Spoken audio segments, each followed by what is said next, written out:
Welcome to the lecture series of Fourier transform. Today we are going to see Fourier transform.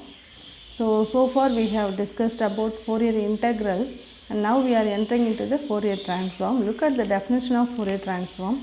If f of x is defined in minus infinity comma infinity, then the Fourier transform of f of x is defined as f of x is equal to 1 by root 2 pi integral minus infinity to plus infinity f of x e power I sx dx. This is also denoted as capital F of s or f bar of s.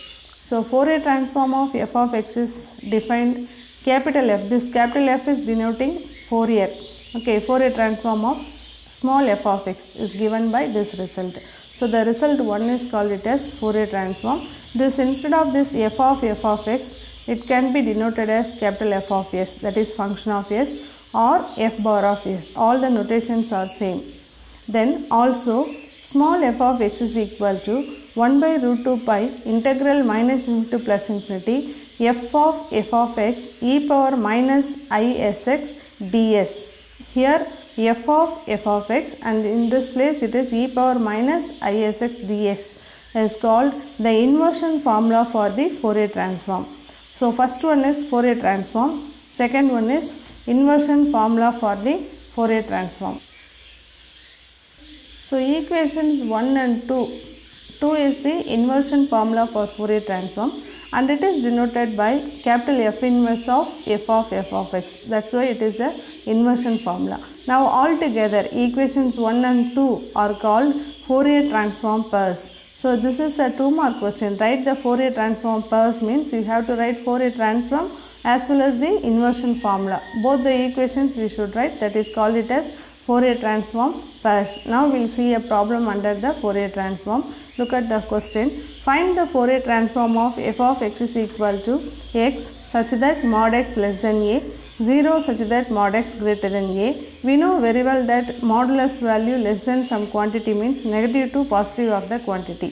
So now first we will write the Fourier formula. We know that Fourier transform of f of x is equal to 1 by root 2 pi integral minus infinity to plus infinity f of x e power I sx dx. Now we are going to look at this. Actual integration is minus infinity to plus infinity, but in the question it is given that mod x less than a, that means minus a to plus a, only the function takes the value x. So in this place it takes the value 0 and here also the value 0. So the actual integration we can split it as 3 intervals, minus infinity to minus a and minus a to plus a and then plus a to infinity.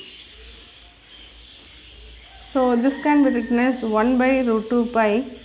We will split the integrals as minus infinity to minus a plus minus a to plus a to infinity. So now we have splitted this in the 3 intervals.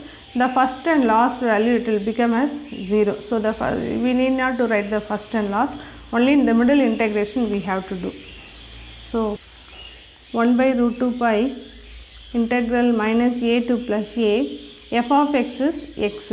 So x into e power I sx dx. So we have substituted our f of x only in the interval minus a to plus a, and we know very well that e power I theta can be written as cos theta plus I sin theta. So applying that, this can be written as 1 by root 2 pi integral minus a to plus a x into cos sx plus I sin sx into dx.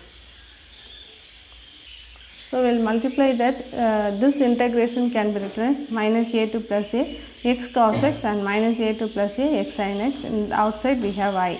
And we know very well that x is an odd function, cos is an even function.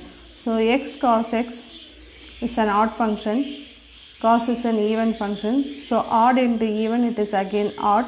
So integral minus a to plus a, odd function. So the value becomes 0. So the first integral will become as 0 because of the properties, and here it is x is an odd function and sin is also odd function. So odd into odd, it will become as even. So this integration minus a to plus a can be written as 2 times of the integral 0 to a. So that is why this can be written as 1 by root 2 pi, and here we have the I.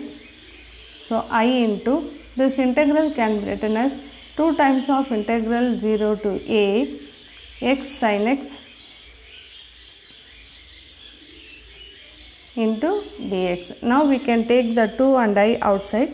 So 2i divided by root 2 pi integral 0 to a x into sin sx dx. You can cancel the root 2 also, and here the root 2. So this will become as root 2 by pi into I integral 0 to a x sin sx dx. Now we are going to integrate this using Bernoulli's formula.